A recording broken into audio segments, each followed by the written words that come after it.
Thank you. Hello, everyone.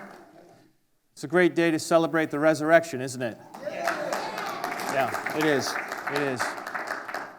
I'm so glad you're all here. If you're here for the first time, we welcome you. We're so glad to have you. This is a Bible church. We're proud of that. We're not going to apologize for that. So if you do have a Bible, you might want to get it ready because we're going to be using it. And I've got some notes for you in the program that you were handed when you came in, if you got one of those. And we're just basically going to look at three main sections from the Bible. And the first one is going to be in 1 Kings chapter 21. So if you want to go ahead and get there now, I'll give you a couple of minutes. I want to talk about power today. It seems that our society is obsessed with power. Have you noticed that? We ask, who has the power? Who is oppressed? Who are the victims? Who is marginalized? Then we ask the question, how can we fix it? This is something that our society is very focused on and has been for some years now.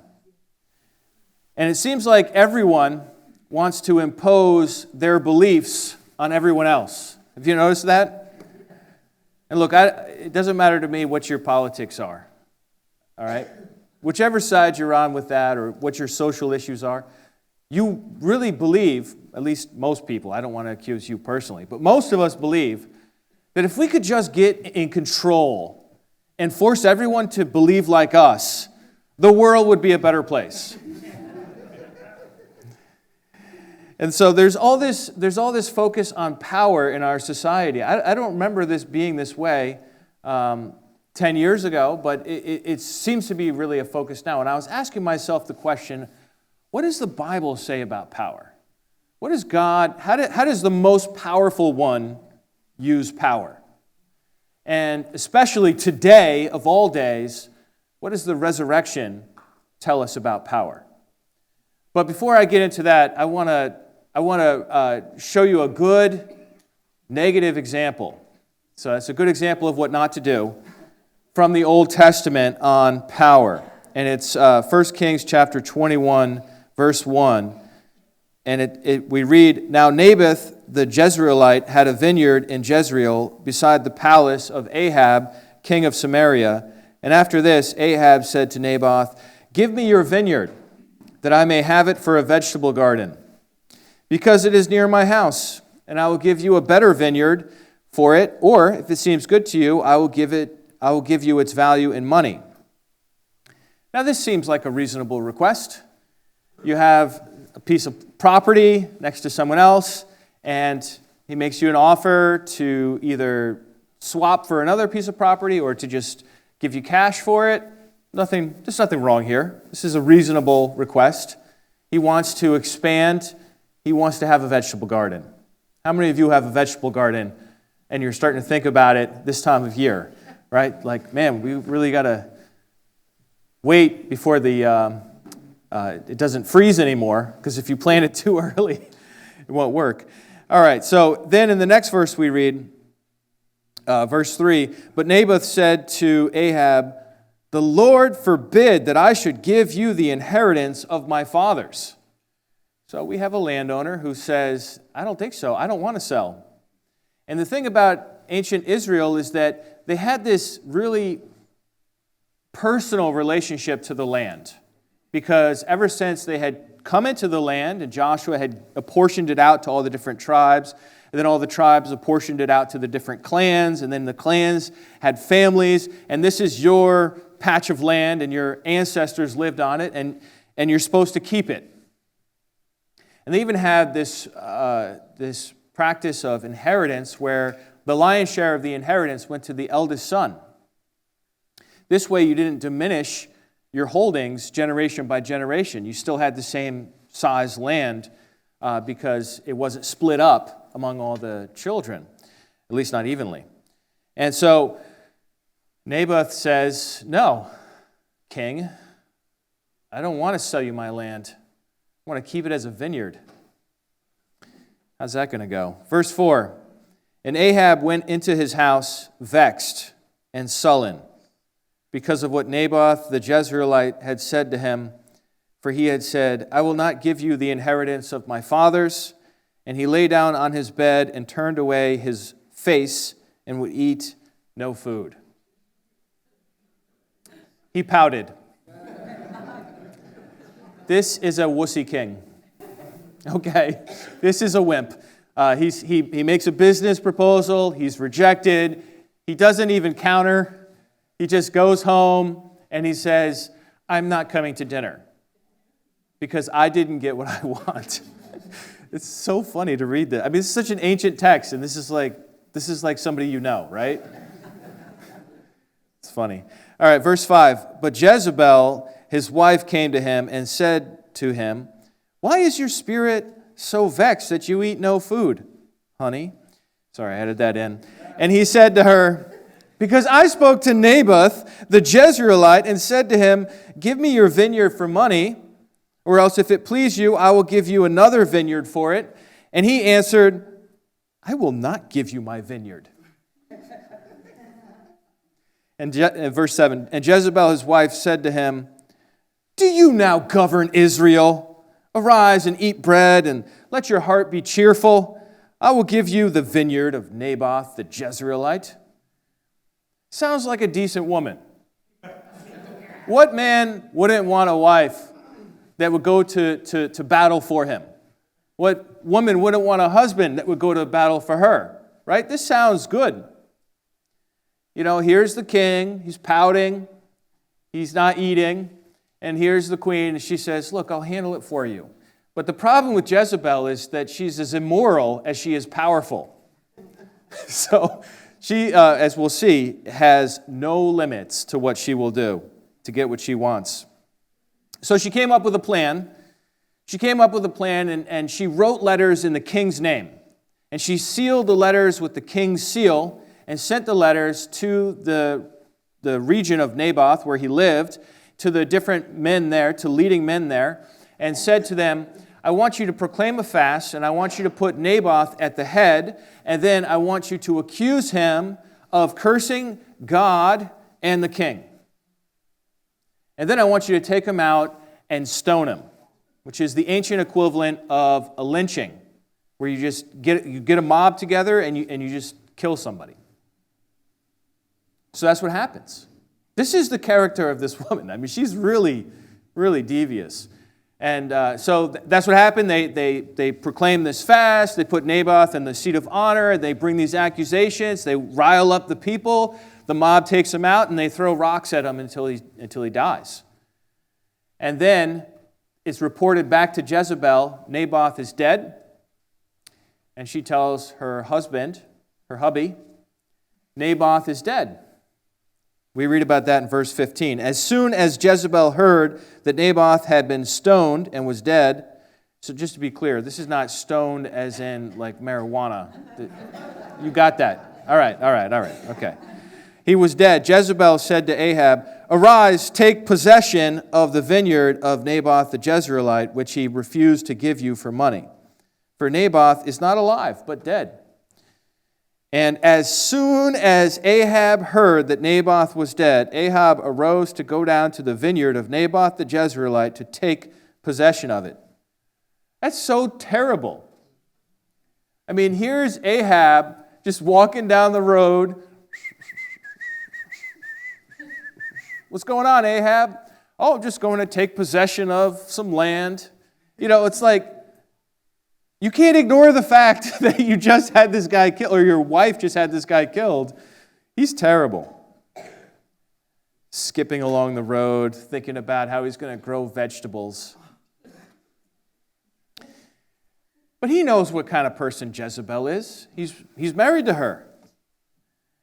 And he can't claim innocence. But this, I think, is a striking example for us of how power functions in the world. This is actually a really good example of when a government decides they want to do something that they know is illegal and that they know that the people won't go along with, and they use subterfuge and they set things up in a certain kind of way, and then, somebody died. I guess we can go ahead with our plans.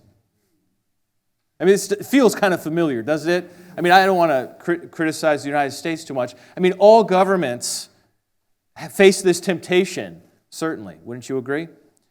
And that's what governments do. They exercise power. It's not even necessarily wrong that governments exercise power, but that's what they're there to do, is to exercise power. They exercise power in the United States through education. It's one way. Through public schools, right?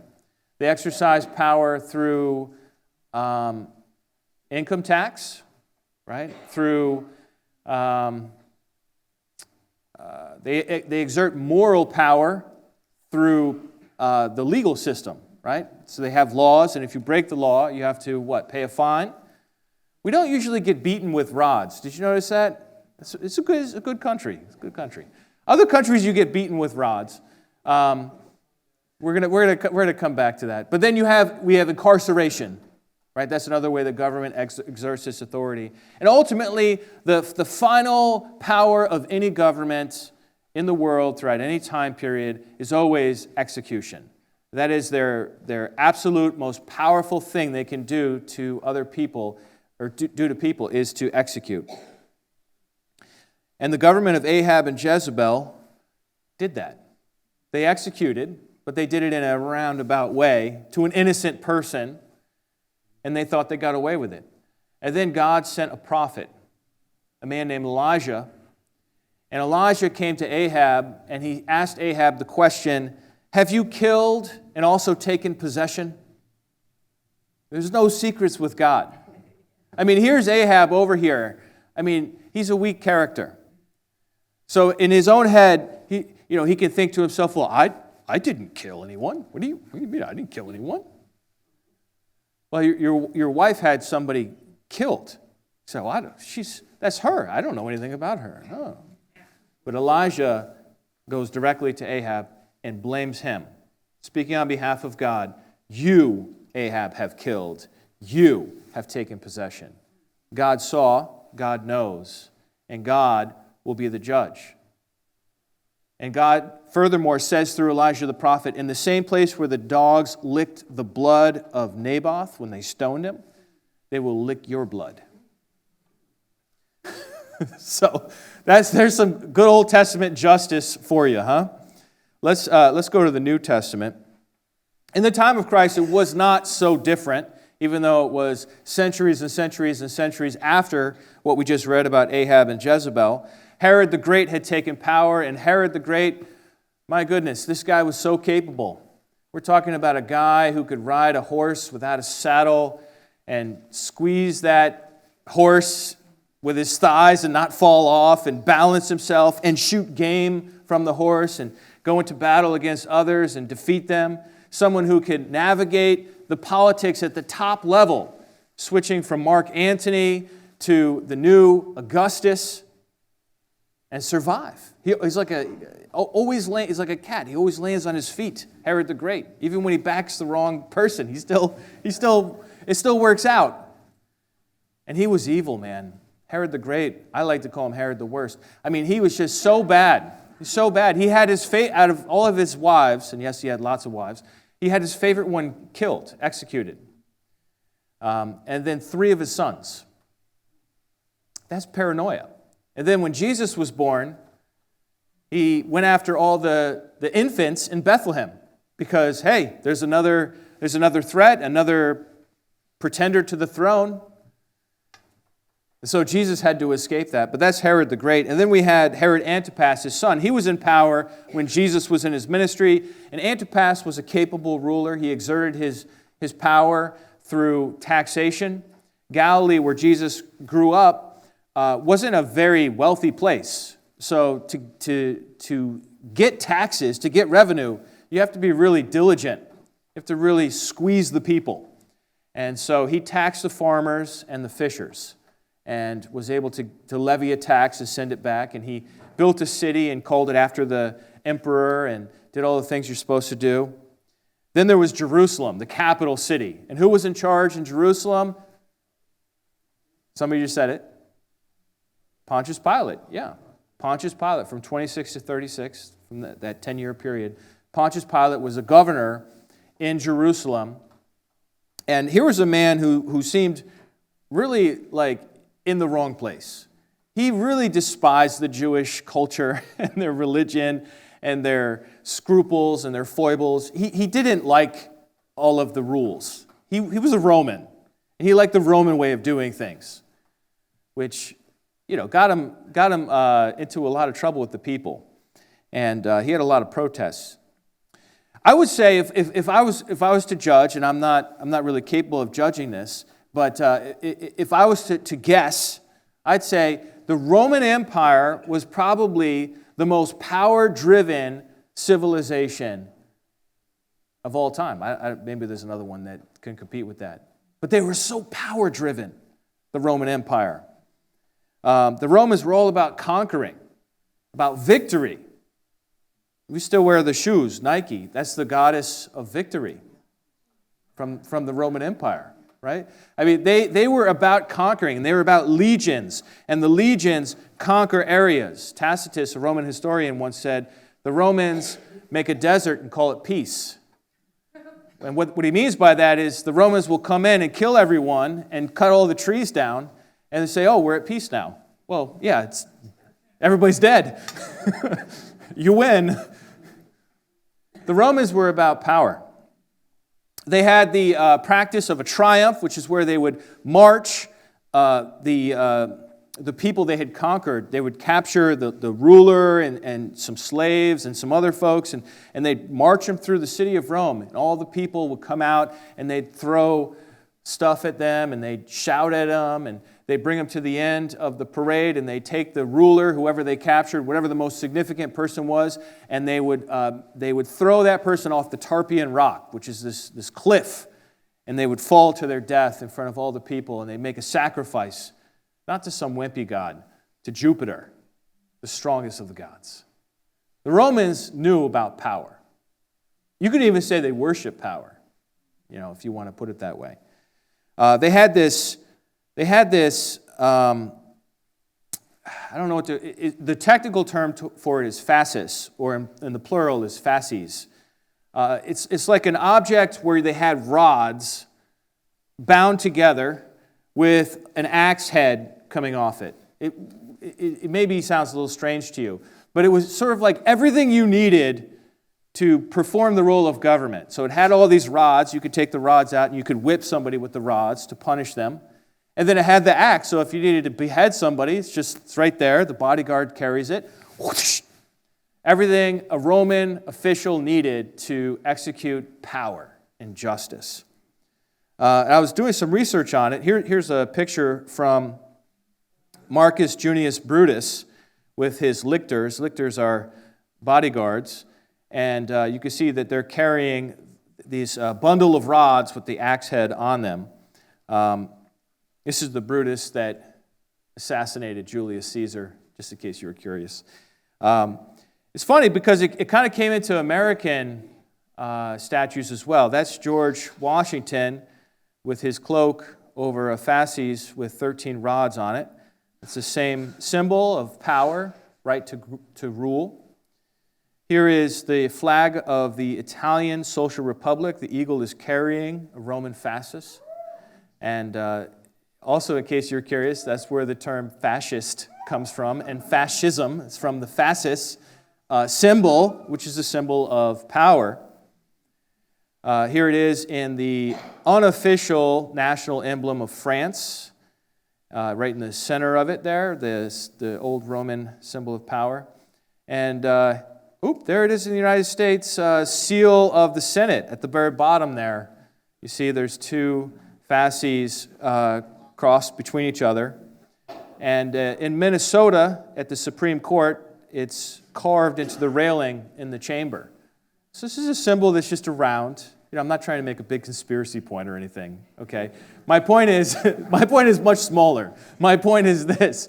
This is a symbol of power. Specifically, the power to execute. We might soften it by saying execute justice, but also execute with the axe or whatever method that people use. So the cross also was another symbol of Roman power. just like the fasces, the crosses, were symbols of Roman power. They signified that Rome has the right to execute you in a humiliating way. And so if you were a Roman citizen, you got the axe. You got beheaded. That was considered an honorable way to go. But if you weren't a Roman citizen, or if you were a revolutionary, then you got crucified instead. And if you were crucified, it was a demonstration. It was a demonstration of Roman power over the subjects. So let's go back to Jesus here. So here's Jesus and Pilate. Who is Pilate? He is the acting Roman official in the scene. He's the one with all the power. He literally has bodyguards near him carrying these fasces around when he goes places. And he has crosses that he can have people executed on. So in John 18:33 we read, "So Pilate entered his headquarters again and called Jesus and said to him, 'Are you the king of the Jews?' And Jesus answered, 'Do you say this of your own accord, or did others say it to you about me?'" That's not quite a straight answer. It's not a yes or a no. "Who told you to say that, Pilate?" Verse 35, Pilate answered, "Am I a Jew? Your own nation and the chief priests have delivered you over to me. What have you done?" Jesus answered, "My kingdom is not from this world. If my kingdom were from this world, my servants would have been fighting, that I might not be delivered to the Jews. But my kingdom is not from here." Then Pilate said to him, "So you are a king?" Jesus answered, "You say that I am a king. For this purpose I was born, and for this purpose I have come into the world, to bear witness to the truth. Everyone who is of the truth listens to my voice." Pilate said to him, "What is truth?" Stormed out of the room. I find it so fascinating how unintimidated Jesus is before the man who has all the power. The man who stands as the tip of the spear for the Roman Empire. Jesus is, just to clarify this, accusing Jesus of being king of the Jews is the same as accusing him of usurping authority from Caesar. It is like the worst thing. Like, you could accuse him of murder. It would be a softer punishment. You could accuse him of theft or of rape or some other terrible thing, and it wouldn't inflame the Roman government so much as saying, "I'm claiming the authority over the Jewish people that Rome already claims it has." So this is what we're talking about. This is not like a theological conversation here. It's like, oh, well, what is a king? That's not really we're talking about politics, plain and simple, and power. And Jesus, I find so fascinating so impressive really, the fact that he's not quivering in fear, and that he's not like out of his wits. He's eye to eye, mouth to mouth with this guy. It is so cool. Verse 38. Pilate said to him, "What is truth?" And after he had said this, he went back outside to the Jews and told them, "I find no guilt in him. But you have a custom that I should release one man for you at the Passover. So do you want me to release to you the king of the Jews?" I mean, he must have said that sarcastically. The king of the Jews, right? I mean, because he obviously didn't believe Jesus was the king of the Jews. They cried out again, verse 40, "Not this man, but Barabbas." Now Barabbas was a robber. So Pilate wants to release Jesus, and we'll see this.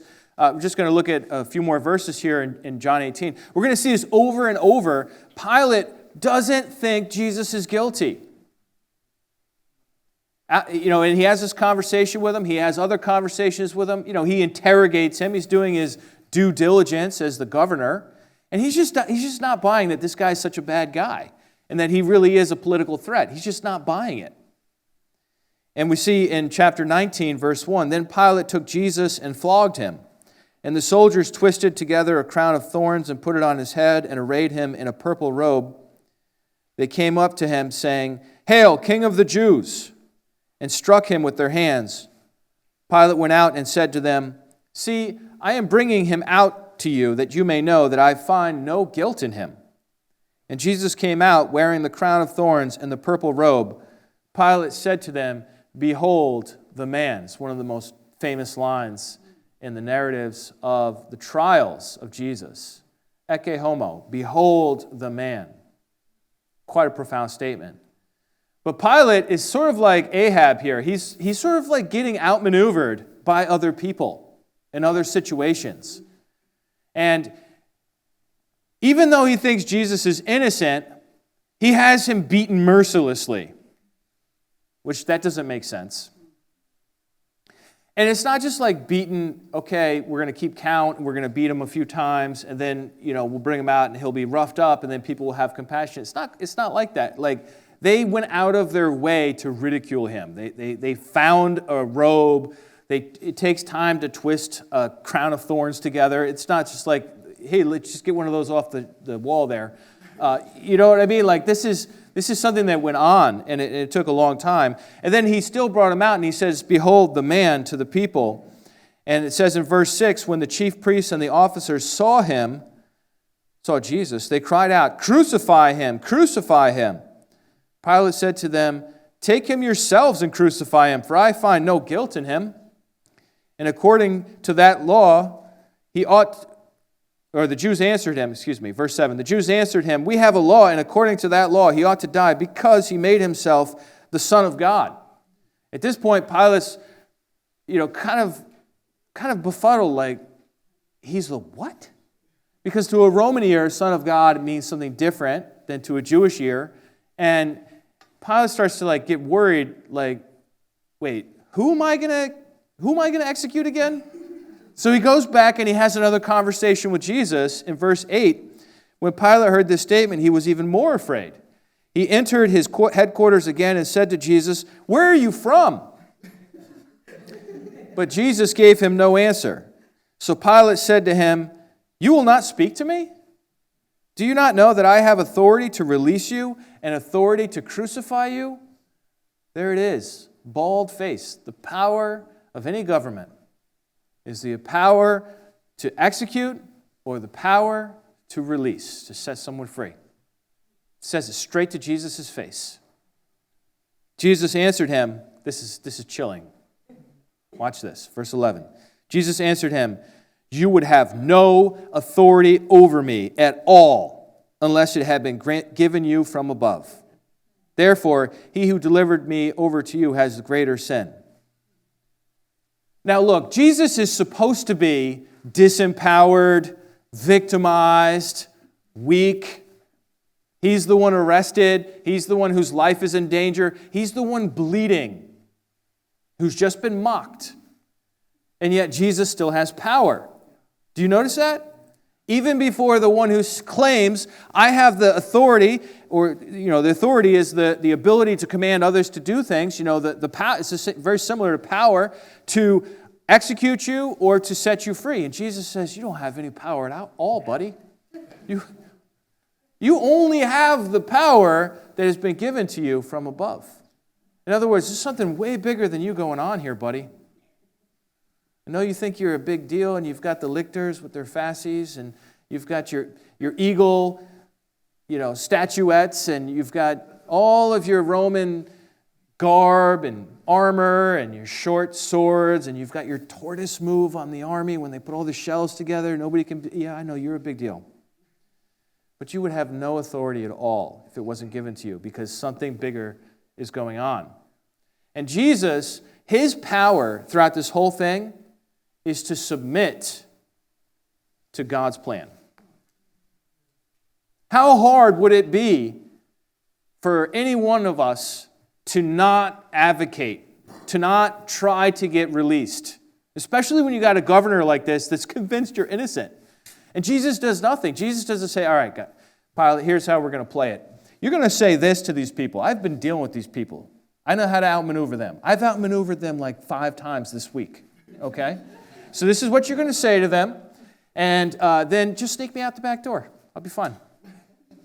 I'll go up to Galilee. It's not your jurisdiction. It's where I'm from. It's where my people are. I'll be Herod Antipas's problem." He doesn't do that. Jesus doesn't seek release. Jesus could easily have gotten out of it. Trust me, he could have easily gotten out of it. This, like I said, Pilate is going to take him out again and say, I want to release him again. Like he does it over and over again. Jesus doesn't. He submits. He trusts that the power is in God's hands and that something bigger is happening. In verse 12, from then on, Pilate sought to release him, but the Jews cried out, if you release this man, you are not Caesar's friend. If you release this man, you are not Caesar's friend. Everyone who makes himself a king opposes Caesar. Verse 13, so when Pilate heard these words, he brought Jesus out and sat down on the judgment seat at a place called the Stone Pavement, in Aramaic Gabbatha. Now it was the day of preparation of the Passover. It was about the 6th hour. He said to the Jews, behold, your king! They cried out, away with him! Away with him! Crucify him! Pilate said to them, shall I crucify your king?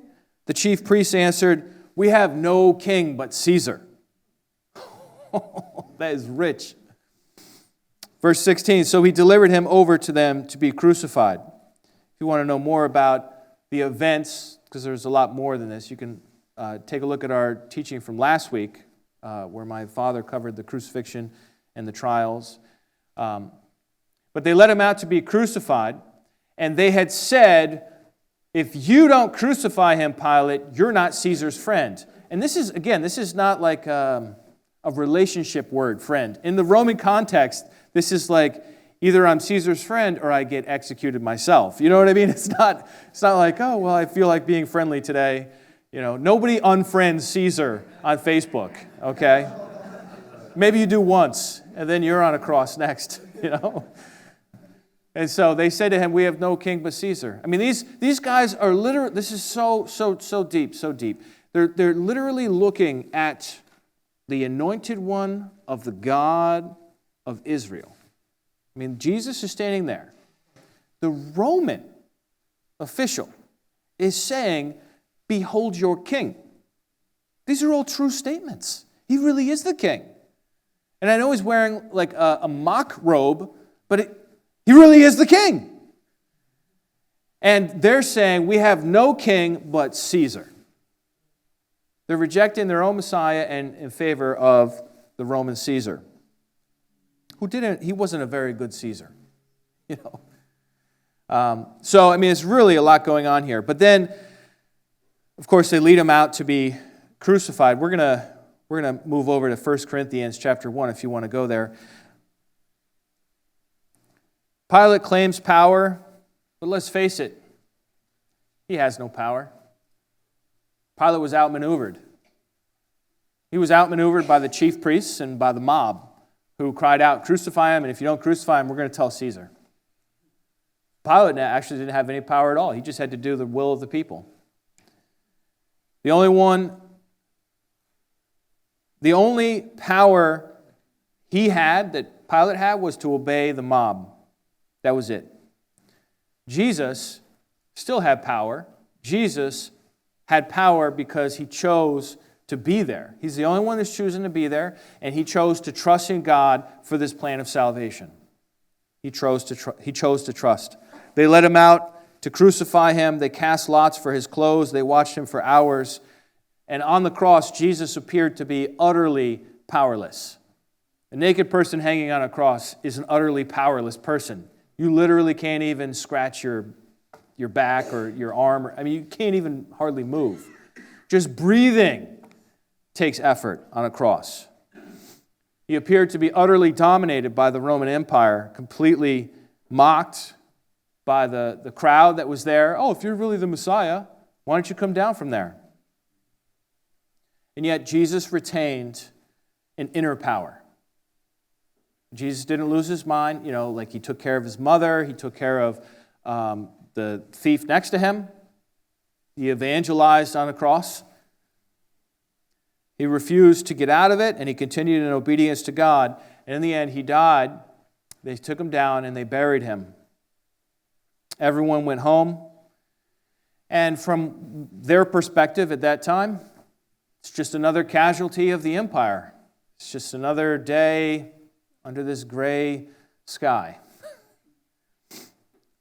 But then, on the third day, the world changed forever. God raised him from the dead. Hallelujah! God raised him from the dead. This one event, I mean, yes, it is the reanimation of a dead person, sure, but like you have to get the big picture here. There's so much more going on.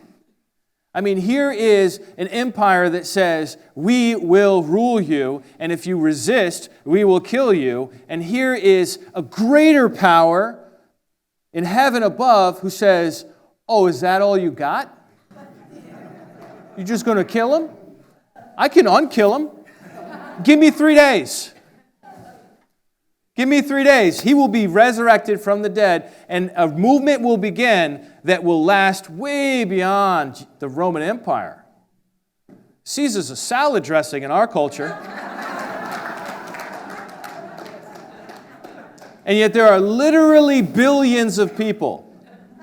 Okay, I'm not even joking with that number. There are billions of people today marking the resurrection of Jesus in the 21st century. That's incredible. So where's the power? The power is with God. God, I mean, sure, everybody has power to different degrees in a different situation, but where's the ultimate power? The ultimate power is with God in heaven above, who truly governs and truly is able to execute justice and to pardon and to even make alive. Because in the end, the greatest power of the government is to execute, and God trumps that power.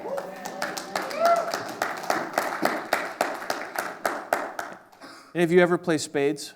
I got to clap for spades. That's good. That's good. Spades is a game, as you might guess, where the suit of spades is the most powerful. So you could be playing spades and somebody will drop, a 10 of clubs. Somebody else will put down a king of clubs. Third person will put down the ace of clubs. You'd be like, well, it's the ace. What you going to do? Nothing could beat an ace. And then somebody drops a two of spades, a little old two of spades, and boom! That two of spades beats the ace because spades is trump. The power of the spade is greater, and that's like God with these earthly governments. And there have been lots of governments, they come and they go. But God, he's playing with spades, and everyone else has got clubs and hearts and diamonds. So he's got moves that we don't even have. Here's the goal. You want to be on the team, you want to be partnered with God. Right? You want to be on God's team. Because then anytime he's got those extra cards. I feel like that's what happened when God raised him from the dead. It's like that's not even a move. God's like, not yet. And he makes the move. It's incredible. Let's look at 1 Corinthians chapter 1. Verse 18. Christianity introduced this new power scheme into the world. It says in verse 18, "For the word of the cross is folly to those who are perishing. But to those who are being saved, it is" what? The power of God. How could the cross be power? Well, to those who are perishing, it's just stupid. It's foolish. It's like, why is this a big deal? Why are these people using this symbol? Like, I don't get it. But to those who are being saved, we get it. We're like, all right, you have to go down to go up. You have to be the last to become the first. Like there's an upside-down, subversive wisdom to God's power in what he does through the cross. Verse 19, "For it is written, I will destroy the wisdom of the wise, and the discernment of the discerning I will thwart." Look at verse 20. "For where is the one who is wise? Where is the scribe? Where is the debater of this age? Has not God made foolish the wisdom of the world?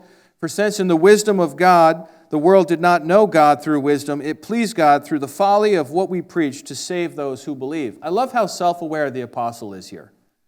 He knows the message sounds dumb. He's like, yeah, it's through the folly. It's just it's folly. It just doesn't.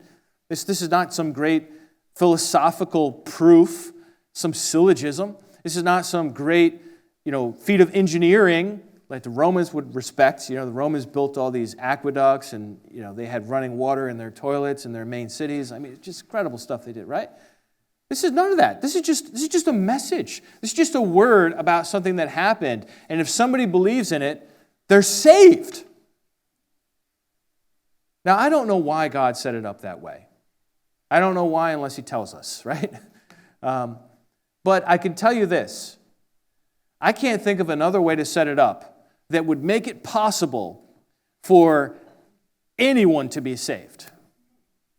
If it was a feat of strength, the strong only would be saved. If it required intelligence, the intelligent only would be saved. If it required success or fame or money, only those people who could do those things could be saved. If it's just believing a message, well, shoot, anybody could do that. Smart people, dumb people, tall people, short people, rich people, poor people, people of all nations and races and languages and ethnicities, even little people, like young people,